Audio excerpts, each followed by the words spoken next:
मैं पंजाब में अग्निवीर के परिवार से मिला। सुनिए अग्निवीर के परिवार से मिला। छोटा सा घर था, छोटे से घर में अग्निवीर शहीद हुआ, लैंडमाइन ब्लास्ट में शहीद हुआ। मैं उसे शहीद कह रहा हूं, मगर हिंदुस्तान की सरकार उसे शहीद नहीं कहती है। नरेंद्र मोदी उसे शहीद नहीं कहते हैं, नरेंद्र मोदी उसे अग्निवीर कहते हैं। उस घर को पेंशन नहीं मिलेगी, उस घर को कॉम्पेंसेशन नहीं मिलेगी, शहीद का दर्जा नहीं मिलेगा। और बेचारे बैठे हुए थे, 3 बहनें थी, एक साथ बैठी हुई थी, रो रही थी। आम जवान को पेंशन मिलेगी,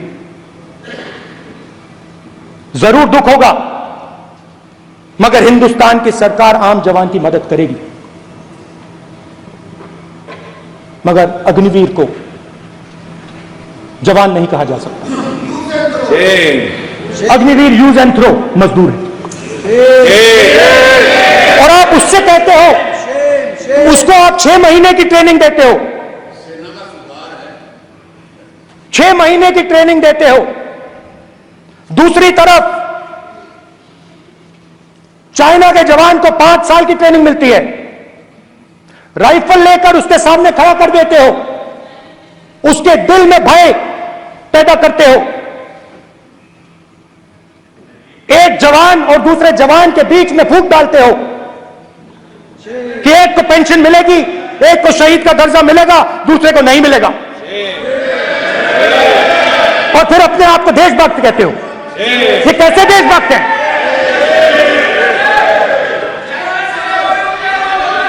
फिल्म स्टार जैसी फोटो थी उस लड़के की, फिल्म स्टार,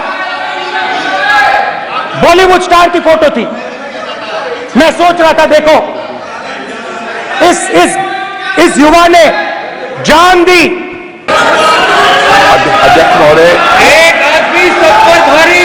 अध्यक्ष महोदय, मैं नेता प्रतिपक्ष से अनुरोध करना चाहूंगा, गलत बयानी करके सदन को गुमराह करने की कोशिश। गलत नहीं है सर, गलत नहीं है सर, लेना चाहता हूं कि गलत नहीं है के सर, दौरान अथवा सीमाओं की सुरक्षा के दौरान यदि हमारा कोई अग्निवीर का जवान शहीद होता है तो उसके 1 करोड़ रुपए की धनराशि सहायता के रूप में उसके परिवार को मुहैया कराई जाती है। इस प्रकार की गलत बयानी से सभी को गुमराह करने की कोशिश नहीं की जानी चाहिए। संसद में स्पीकर सर, देखिए, राजनाथ सिंह जी की एक राय है, मेरी एक राय है। सच्चाई अग्निवीरों को मालूम है, हमें बोलने की जरूरत नहीं है। अग्निवीर को किस चीज का सामना करना पड़ता है, शहीद का दर्जा मिलता है या नहीं मिलता है, कॉम्पेंसेशन मिलता है नहीं मिलता है, पेंशन मिलती है नहीं मिलती है, वो उसको मालूम है। ये कहते हैं कि 1 करोड़ रुपया नहीं मिलता है। श्री राजनाथ सिंह ने अधिकृत रूप से कहा कि मारे जाने वाले अग्निवीर को जो शहीद होता है उसको 1 करोड़ रुपया मिलता है। उनको फैक्चुअल पोजीशन सदन पर रखनी चाहिए मान्यवर। ये सदन झूठ बोलने की जगह नहीं है मान्यवर, यह सच बोलना चाहिए। और अगर ये नहीं रखते हैं तो उनको ये सत्यापन नहीं करते अपने स्टेटमेंट का, तो उनको सदन और देश से और अग्निवीरों से माफी मांगनी चाहिए माननीय। अग्निवीर की सच्चाई मैंने फ्लोर ऑफ द हाउस पर रखी है, और राजनाथ सिंह जी ने भी कहा है, जो रियलिटी है वो हिंदुस्तान की सेना को मालूम है, वो अग्निवीरों को मालूम है। उनके कहने से या मेरे कहने से कोई फर्क नहीं पड़ता, सच्चाई तो उनको मालूम है, उनको मालूम है सच्चाई कौन बोल रहा है। सर अभी मेरा छोटा सा अनुरोध है, क्योंकि सर ये विषय गंभीर है और अभी माननीय गृह मंत्री जी ने जो बात रखे हैं कि 2 स्टेटमेंट जो रक्षा मंत्री जी ने बताया सदन को, और माननीय विपक्ष के नेता राहुल गांधी जी ने जो स्टेटमेंट रखा है, इसमें इन्होंने जो कहा है कि रक्षा मंत्री बोलने से क्या फर्क पड़ता है, इतना हल्का फुल्का कैसे स्टेटमेंट दे सकता है लीडर ऑफ ऑपोजिशन। इसलिए सर इन्होंने जो जो बात रखा है पुष्टि करना चाहिए और हम लोग भी सर नियम के मुताबिक अपना पर रखेंगे सर। स्पीकर सर, देश की सेना जानती है, पूरा देश जानता है कि अग्निवीर स्कीम सेना का स्कीम नहीं है, पीएमओ का स्कीम है। और पूरी सेना जानती है कि स्कीम प्राइम मिनिस्टर का ब्रेन चाइल्ड था, स्कीम सेना का ब्रेन चाइल्ड नहीं था। अध्यक्ष महोदय,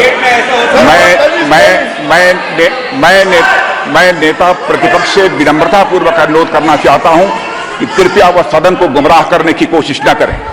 अग्निवीर योजना के संबंध में बहुत सारे लोगों से 158 ऑर्गेनाइजेशन के साथ सीधा संवाद स्थापित हुआ है, उनके सुझाव लिए गए हैं, तब यह अग्निवीर योजना लाई गई है और बहुत सोच समझकर यह योजना लाई गई है। और मैं यह भी स्पष्ट कर देना चाहता हूं, इस प्रकार की योजनाएं दुनिया के कई देशों में है, यूएस में है, यूके में है, वहां पर किसी को कोई किसी प्रकार की आपत्ति नहीं है। अब बिना अग्निवीर योजना के बारे में समझे, बिना उस संबंध में कोई पूरी जानकारी हासिल किए इस तरीके से सदन को गुमराह करना, इसे कदापि उचित नहीं ठहराया जा सकता। महोदय, मैं तो आपसे ये अनुरोध करूंगा, इसे सदन की कार्रवाई से बाहर निकाला जाना। आपको देखिए, सिंपल सी बात है स्पीकर सर, इनको अग्निवीर अच्छा लगता है, आप उसको रखिए, हम उसको बदल देंगे, हटा देंगे। सिंपल सी बात है, हमारी सरकार आएगी, अग्निवीर को हम हटा देंगे।